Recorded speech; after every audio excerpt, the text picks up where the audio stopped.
오늘의 말씀 고린도후서 13장 1절에서 6절 말씀입니다. 내가 이제 세 번째 너희에게 가리니 두세 증인의 입으로 말마다 확정하리라. 내가 이미 말하였거니와 지금 떠나 있으나 두 번째 대면하였을 때와 같이 전에 죄 지은 자들과 그 남은 모든 사람에게 미리 말하노니 내가 다시 가면 용서하지 아니하리라.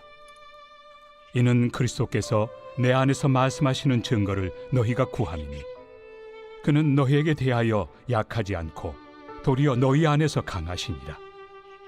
그리스도께서 약하심으로 십자가에 못 박히셨으나 하나님의 능력으로 살아계시니 우리도 그 안에서 약하나 너희에게 대하여 하나님의 능력으로 그와 함께 살리라.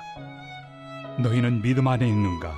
너희 자신을 시험하고 너희 자신을 확증하라. 예수 그리스도께서 너희 안에 계신 줄을 너희가 스스로 알지 못하느냐? 그렇지 않으면 너희는 버림받은 자니라. 우리가 버림받은 자 되지 아니한 것을 너희가 알기를 내가 바라고. 사도 바울은 어떠한 삶을 살았는가? 또한 우리로 어떠한 삶을 살기로 권면하는가?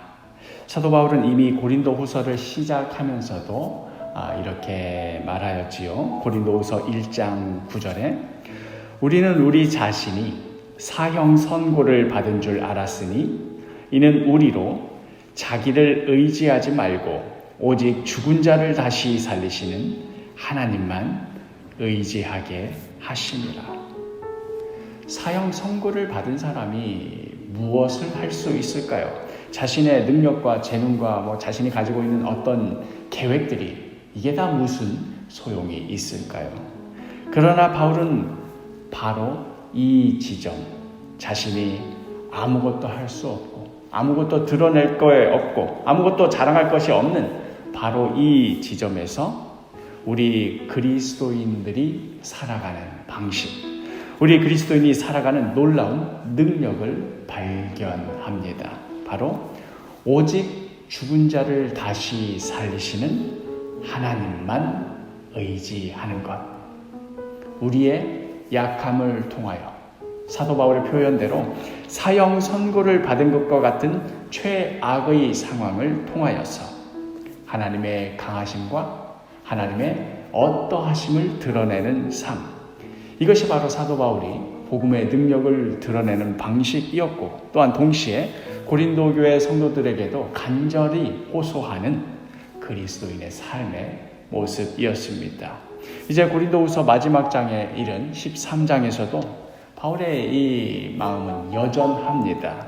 오늘 본문의 4절에 그리스도께서 약하심으로 십자가에 못 박히셨으나 하나님의 능력으로 살아 계시니 우리도 그 안에서 약하나 너희에게 대하여 하나님의 능력으로 그와 함께 살리라. 예수 그리스도를 한번 보라는 것이지요. 예수님께서 구원의 능력, 부활의 권능을 어떻게 나타내셨는가? 예수님께서 살아생전에 보여주셨던 어떤 기적들, 그 수많은 사람들을 끌어모으는 감화하는 능력, 입을 여실 때마다 사람들로 감탄을 자라게 만드는 그 말씀. 그러나 정작 우리의 구원의 역사가 벌어진 곳은 바로 십자가였습니다. 아무런 능력도 권세도 없는 사람 마냥 더러운 죄인 중에서도 가장 더럽고 흉악한 죄를 저지른 천하의 저주받은 사람 마냥 그렇게 십자가 위에서 초라하고 구질구질하고 연약하고 비참하게 돌아가셨습니다.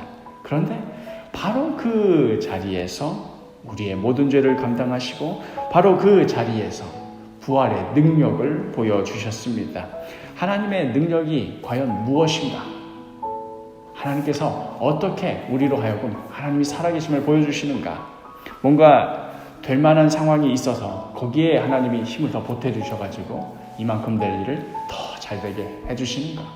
싹수를 보니 이게 좀 될 만한 싹이다 싶은 그 싹을 하나님께서 더 북돋아 주셔서 놀라운 열매를 맺게 하여 주시는 건가?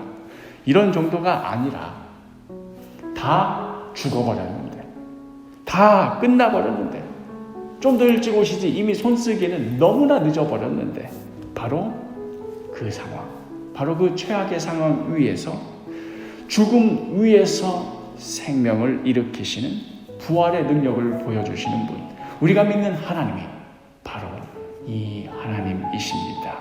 그러니 우리도 예수님을 본받아서 그의 약하심으로, 그의 죽으심으로 하나님의 능력을 나타내며 사셨던 것처럼 우리도 그의 예수님의 삶을 따라서 우리 역시도 우리의 약함으로, 우리의 부족함으로 오히려 하나님의 강하심을 드러내는 삶을 살아라. 이것이 바울의 권면입니다. 우리의 온 삶은, 우리의 하루하루의 삶은 과연 하나님의 능력이 무엇인가? 하나님께서 그 약함과 초라함과 무기력함 속에서도 무엇을 일으키시는 분인가 하는 것을 드러내는 삶이어야 합니다. 그리하여 바울은 진지하게 묻습니다. 5절에 너희는 믿음 안에 있는가? 너희 자신을 시험하고 너희 자신을 확증하라. 예수 그리스도께서 너희 안에 계신 줄을 너희가 스스로 알지 못하느냐? 그렇지 않으면 너희는 버림받은 자니라. 너희가 믿음 안에 있는가? 너희 자신을 시험하라. 그리하여서 우리의 약함을 통해, 우리의 오늘 하루의 삶을 통해 그리스도가 드러나는지, 하나님의 능력이 나타나는지 한번 시험해 보라는 말씀입니다. 만약에 그리스도가 드러나는 것이 아닌, 하나님의 능력이 드러나는 것이 아닌 우리의 강함과 우리의 자랑과 어떤 재능이 드러나는 삶이라면, 그래서 오늘 하루의 삶을 봤을 때 우리를 통해서 예수님이 누구신지 도대체 이현우 목사를 하루 종일 지켜봤는데 이현우 목사 삶을 통해서 예수님이 누구신지 도무지 알기가 어렵거나 예수님이 드러나기는커녕 우리의 알량한 자존심이나 모난 성질머리나 얄팍한 자랑거리만 드러나게 된다면, 그렇다면 그 삶을 한번 매우 진지하게 되돌아봐야 한다는 매우 엄중한 말씀입니다. 오늘 하루도 우리의 삶을 진지하게 되돌아보시기를 바랍니다. 죽은 자를 다시 살리시는 하나님의 능력이 드러나도록 오직 그 하나님만 의지하며 살도록, 그리하여 오늘 하루도 우리의 약함을 통하여서 그리스도만 드러내는 그런 삶을 사시기를 바랍니다.